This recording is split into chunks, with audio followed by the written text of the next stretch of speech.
Hey,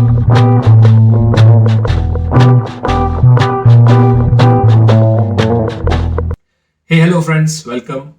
Hope all of you are doing good. Today's topic is Bitcoin. So we are going to talk about Bitcoin in much more detail. So when we are talking about Bitcoin, I think we need to talk about three aspects related to it. The very first aspect is the currency aspect. How can we justify the value which Bitcoin has? And is it really a currency? So that is the first point. Second point is what is the use of a Bitcoin? And the third point is the future prospect. That means, can it replace any existing asset class? When we are talking about value, we need to understand how does things associate value? How do you know that this has certain value to it? So let me put things into perspective. Every financial asset that we see today has some physical aspect to it. For example, if you are looking at, let's say, gold, or if you are looking at shares, if you are looking at money for that matter, everything is physical in nature. Everything has a physical value. So, for example, what do I mean by physical? Even when you're buying stocks, when you buy stocks, what does it mean? You're taking some ownership in the company. So, you buying shares which are physical, but they are stored digitally. So, even when you're buying or when you get money, it's a physical thing which is stored digitally. So, example, take the salary that you receive. So, it's a number that gets credited to your account. But you can go to an ATM and physically withdraw that and have that in your hand, right? Similarly, gold. Today you can buy gold online, right? But you can go and withdraw and get physical gold for it at the end of the tenure. So this is what I mean by physicality. There is some physical value associated with the assets of today. Now, when we look at Bitcoin, Bitcoin is a totally digital asset. You cannot have something physical for it. Bitcoin is a code. It's a hash value or a number which is stored on some internet address which corresponds or links to your digital identity. Bitcoin uses something called as Bitcoin network, which is a blockchain network. So I have already covered what is blockchain, but just to give you a summary, basically when you are transacting, what you do is you directly do not transfer or you directly do not communicate or do the transaction with the party that you intend to do it. What do I mean by that? So whenever you're transacting, you always do it with a third party called bank. If I wanted to give you 100 rupees digitally, there is no means of doing this transaction without having a third party called bank. Now blockchain tried to eliminate that. So why do we need a central authority to govern our transaction? That's what the entire concept of blockchain is. Now, to understand a transaction on blockchain, how does it work? If I want to transfer something to you, and if there is no third party involved, right, who will verify the transaction? So, in a blockchain network, everyone verifies the transaction. So, a blockchain is nothing but a collection of computers and nodes. Whenever you do a transaction, it is recorded in a block, and this block has to be verified with a unique number which is accepted across the Bitcoin network. Blockchain is nothing but connectivity between computers and nodes. Now, as I mentioned, in order to remove the central party, you have to delegate what it was doing to somebody. Now, this somebody is nothing but the entire network itself. How does it work? So, for example, if I want to transact with you, right, and I want to send you 100 rupees. Earlier, I used to do it with the bank. I used to tell the bank to give you money, right? It was indirectly like how I give bank gives you, bank updates to me, and bank updates to you. So always a bank was involved. But in this case, what happens is when I say that I want to give you money, you have a unique address, I have a unique address. I give a pointer to your unique address with the amount, which is 100. And then that is solidified with a number, right? So imagine you have pages. Let's give an analogy of a book, right? Account book. To put it simply and to explain it in a better way, imagine the transactions take place on a book, right?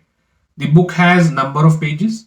Each page is around 1024 rows, right? And after these rows are completed with transactions, somebody has to verify those transactions. These transactions are verified by a unique number which is accepted across. This unique number is carried forward to the next page so that there is a link, right? So first page ends, the link again goes to the top. Second page ends, new number, this new number goes to the third page, page ends, new number, this number goes to the fourth page, and so on. So it's like a link, and that's why it's called a chain. So you have block and you have a chain formed out of this block. So that's why a blockchain. Now let's come to the point of generating this number. Obviously, somebody has to generate this number. So there is something called as proof of work. In proof of work, everybody competes to generate this number. Now this number is a unique number, obviously, and it is accepted throughout. So in order to do that, the more the compute power, the more the chances of you generating that number. How does proof of work execute? So in a blockchain network, there are two types of nodes. First node is a full node. Full node means who maintains each and every transaction in the block. And there are some nodes who maintain only partial transactions. So a full node contains the entire history from start to finish. So only full nodes are allowed to participate in mining activity. So mining is what? Generating that number. Now there are various nodes. There are around 9,000-ish nodes today who participate in mining activity. So how do you get a Bitcoin? Whenever you validate a transaction, you're gifted with some Bitcoins. So that is nothing but you mined the Bitcoins. Now coming back to proof of work, every node, which is a full node, competes with the other node to solve complex mathematical problems. Now these mathematical problems are intended to be in such a way that they have to generate a unique number which is of a fixed length, which is agreed upon by the entire network. Once these numbers are generated, and the first to generate this number is gifted with some Bitcoins. This is the reason why people are saying that proof of work is not an efficient way, because everybody is competing with each other just to solve a transaction problem or just to validate that transaction. So coming to the utility part, the utility of a blockchain itself is to remove a central authority. But the Bitcoin blockchain is cursed with only minimalistic utility, means it can only carry out, let's say, debit credit transaction. So I give you something, I take something. So only basic financial transactions are allowed on the Bitcoin network. If we look at the other networks like Ethereum or Cardano, they have evolved into step 2 or step 3. What is that? So they employ something called as proof of stake. Ethereum is working on it. Cardano was the first proof of stake network. So they have evolved. They also have evolved one step further to integrate with the business functionality, which is developing smart apps or decentralized applications on their network. Make these networks communicate with other networks. So there are so many, networks or blockchains evolving around the concept of decentralization. The advantage here what Bitcoin has is basically its limited supply. So if you see, Bitcoin has a cap on its maximum availability, which is 21 million. This means after a certain point of time, the rewards that are generated will get over. So after 21 million Bitcoins, there will be no more Bitcoin available to mine. There is a concept called halving. Halving is nothing but reducing the amount of Bitcoins which are gifted to you when you solve that complex problem. This halving takes place every 4 years. So let me pull up a chart where you can now see that every 4 years, right from 2010 to 2020, there has been a halving. Let's say earlier 50 Bitcoins were generated. when you solve the complex problem, it reduced to 25. Each time or each 4 years, this amount will be reduced by half. So that is why the name halving. The recent halving that took place was in 2020 of May, where it reduced from 12.5 to 6.5. The future halving process will be carried out in 2024, where again 6.5 will be reduced to half of it. It is estimated by around 2140 all of the bitcoins will be mined, and that will be it. So after the last bitcoin is mined, what is the incentive for the miner to validate the transaction? So that's a valid question. Basically, there will be fees levied on validating this transaction, as the value of the bitcoin will be so high because of the demand but no supply, that they will sustain the fees that are carried out. So talking of value and utility, so we say that it will never replace a currency, which is true, because it has a limited kind of identity in terms of debit credit, right? It is not a physical asset that we can hold. Even though it is digital and totally unique, we cannot guarantee that every person will have access to it. And that is the reason why Bitcoin will never become a currency. Will it become a store of value like gold? Quite possible. Does that mean it will replace gold? Never. So it will create a class of its own.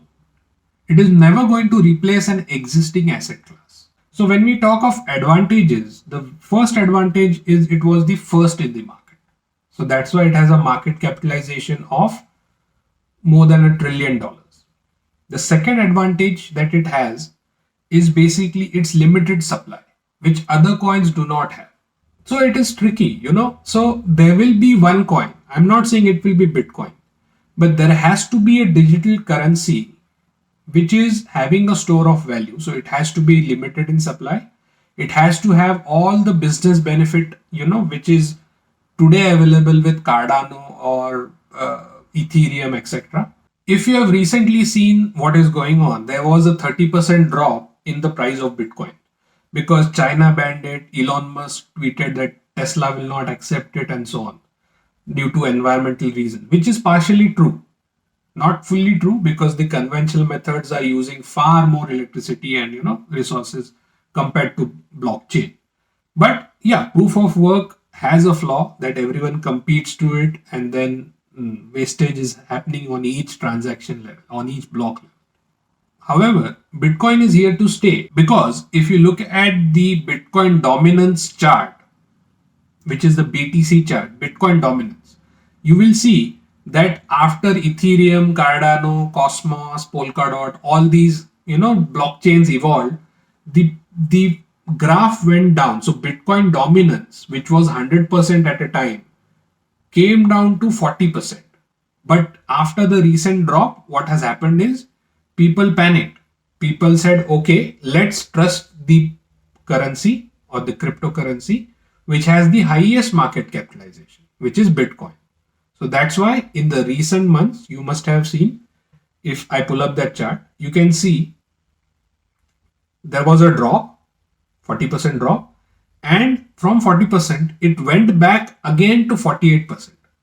People said, okay, let's trust the first, cryptocurrency out there, and let's trust it with our money. Dominance shows you whenever price of Bitcoin falls, all other cryptocurrencies are bound to fall. So in conclusion, I would like to say that Bitcoin is a tricky situation, or cryptocurrency in general is very tricky, asset class. It is like an unfinished building. So the building is yet under construction. So there is plumbing work involved, there is electrification, there is, painting involved. So the building is not yet ready. So once the building is ready, people buy it and then they come to stay, then you will get a rent out of it. So we are in a very early stage of the maturity in terms of blockchain adoption and the entire concept revolving around it. Eventually there will be a cryptocurrency which will be of that value, right? And which will have all these features put together. Will it be Bitcoin? Will it be Ether? Will it be Cardano? We don't know. Or will it be something new? As I mentioned, it's just like a building which is coming up. Nobody knows about it. So it's like an evolving technology which we need to give time to it. To answer your final question, do we invest? Absolutely yes, but not more than 3 to 5%. Go with 60-40 rule. You'll never lose your money. 60% in the market leader, which is Bitcoin. 40% you can divide into, let's say, 30% Ether, 10% Cardano. You can experiment with some other coins. But yeah, dominance is always a dominance, which is 60%, and you cannot deny that. With that said, I thank you all for watching. Hit that like button if you like the video. Do comment your thoughts in the comment section. And yeah, keep investing. Start early, invest now. Cheers.